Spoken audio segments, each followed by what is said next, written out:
680's Richard Southern joins us now. Richard, thank you for joining us. We're going to talk Bitcoins. I've read up on them. I still don't fully understand them, and boy, oh boy, they're in a bit of a free fall right now. Yeah, I mean, I'll admit I don't get it either. It's a complicated subject, but we do know that Bitcoin has shot to the moon recently, and as they say, Roger, what goes up must come down. Bitcoin really selling off today, down about 20% to just about 14,000 US. The cryptocurrency has now lost more than a third of its value after hitting a near record of 20,000 on Monday. There wasn't any real news to drive it lower. It might have been investors taking some profits on it. As well, we've seen regulators around the world step up their warnings about this, noting that Bitcoin's origins are not understood, its volatility extreme, and its use as an actual currency, Roger, pretty much non-existent. The currency closing around 18,000 Canadian, again down sharply on the day. Sounds like some people had to do some Christmas shopping, huh? Are you done? No, but they were selling their Bitcoins off to get real cash and buy things, right? Yeah, that's probably true. And, you know, you see a big jump that we've seen. You probably want to book some profits on that because you don't know where this thing's going to go down the road. And we need some money in the economy. It stalled in October. That was a bit of a surprise. It was, because it's been a surprisingly good year overall for the Canadian economy. But in October, GDP, a measure of economic output, it was unchanged. So it reinforced the expectation that growth's cooled off a bit in the second half of the year. And of course, this always brings to mind the question of where will interest rates go? What will the Bank of Canada do now with this information? Had a chance to talk to Doug Porter, chief economist of the Bank of Montreal, to ask him about that. I would say what it does is it slightly reduces the chances of the bank raising as early as January. But I would think at this point, given a lot of the uncertainties that are heading our way at the start of next year, most notably NAFTA and the new mortgage rules, I think the bank's likely to wait a little while before they raise rates. So at this point, we're circling March. And Roger, the Canadian dollar moved a bit higher today, getting close to 79 cents US. All right, those American vacations looking okay. Yeah. Sobeys and Metro, they're a little unhappy with Loblaws. Said they were throwing them under the bread bus. Yeah, so you remember on Tuesday, Loblaws admitted to participating in what it called an industry-wide scheme to jack up the price of packaged bread. But today we heard from the CEO of Sobeys, Michael Medline. He is asking Galen Weston, the CEO of Loblaws, for a public apology. Wow. Yeah, he says, Roger, that Loblaws threw Sobeys under the bus. He said they took an opportunity to throw a lot of other retailers under the bus here. As well, Metro echoing those same sentiments. Loblaws issuing a statement standing by their previous comments. And, of course, Loblaws offering a $25 gift card to sort of make up for this. You go to loblawscard.ca to register for that. And, Roger, there's a growing push online for all Canadians to sign up to get that card and then to donate it to their local food bank, which I think is a great idea. That's a nice idea.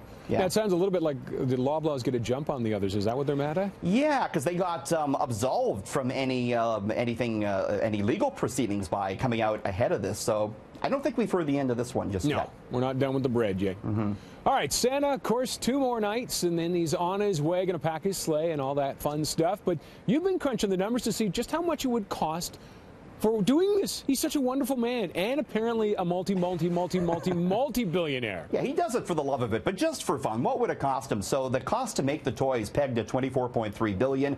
The real cost comes in delivering them. The air freight pegged at $95.8 billion. So in all, it would cost Santa a little over $20 billion to do what he does. It's also believed it would take just over 85,000 elves working 16-hour days for 364 days a year to make the $2 billion presents needed. But again, Santa's got magic on his side. He's got the reindeer, and I don't think it costs him a single cent, Roger. No, I mean, delivery fees really aren't an issue there. Well, how much is straw and some... No, the kids, you know, you leave carrots out for the reindeer, so they're fed as we go, so they don't even need that. Santa signed up for Amazon Prime, too, so he's good. And it's zero... Well, no, there are some emissions from the reindeer, I'm sure. But poor Santa's stuck behind them for it, too. Yeah, it's a tough night for him. Now, you were playing Santa as well today. You delivered a lump of a gift to Francis, didn't you? Yeah, I was in the newsroom. I didn't happen to see you, unfortunately, Roger. But my usual partner in crime, Francis D'Souza, I wanted to give him a gift to thank him for the great year, so take a look. you may be one of the nicest people. You know, I the know. highlight of my day every day is talking to the famous Francis D'Souza. Really? Yeah. So I wanted to get you just a little something to, you know, mark the season. Okay. This is actually something we talked about on City Biz this year. It's a Kickstarter. And it changed my life, and I'm hoping it'll change your life too. Merry Christmas, Francis, and all the best, right? Thank you so much. I hope you like it. If I can open it. I got a gift receipt. If you don't like it, don't worry about it, all right? It's not a big deal. Okay? Okay. I did the wrapping myself. That is hilarious. Look at that. The perfect goatee. So I just put it here? You actually put it in your mouth, and you can shape the perfect goatee, and it's changed my life, Francis. And you know, I think it's going to serve you very well, too.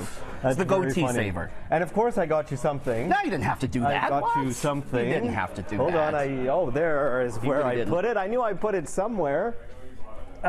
What is this? Richard. This doesn't look like a lot, but this is authentic Gardner. This is a piece of the Gardner Expressway? This is the crumbling Gardner. Okay. So that's Merry Christmas. Piece of the Gardner. All the best. Okay, I got you the goatee saver. It's good for the mantle. Oh, you know what? I really appreciate it. Yes. Thank you, Francis. All the best. Hey, thank you. And Merry all the best in Christmas. 2018. Let's take my piece of the Gardner with me. Yes. All the best. Thank you. Okay, thank you. Cheers. I have a feeling, Roger, he may have forgotten about the gift exchange, but that's okay. I hope he didn't expense that to the company. It's the thought that counts, and that's a real piece of Toronto right there, a piece of the Gardner, a literal piece of Toronto. So I cherish that. And have you tried the weird thing that you gave him? The goatee saver? Actually, I'm not going to lie, it scared me actually. I haven't tried that yet, but it was a Kickstarter. We actually talked about it on the air earlier this year, so I thought maybe Francis might want to give that a go, see how it works. You know, I can't think of a better note to leave on than whatever that thing was. Roger, Merry Christmas to you and to all. Richard. Happy Have New a Year. wonderful holiday. We'll see you in the new year. Thanks. All the best. All right. Cheers.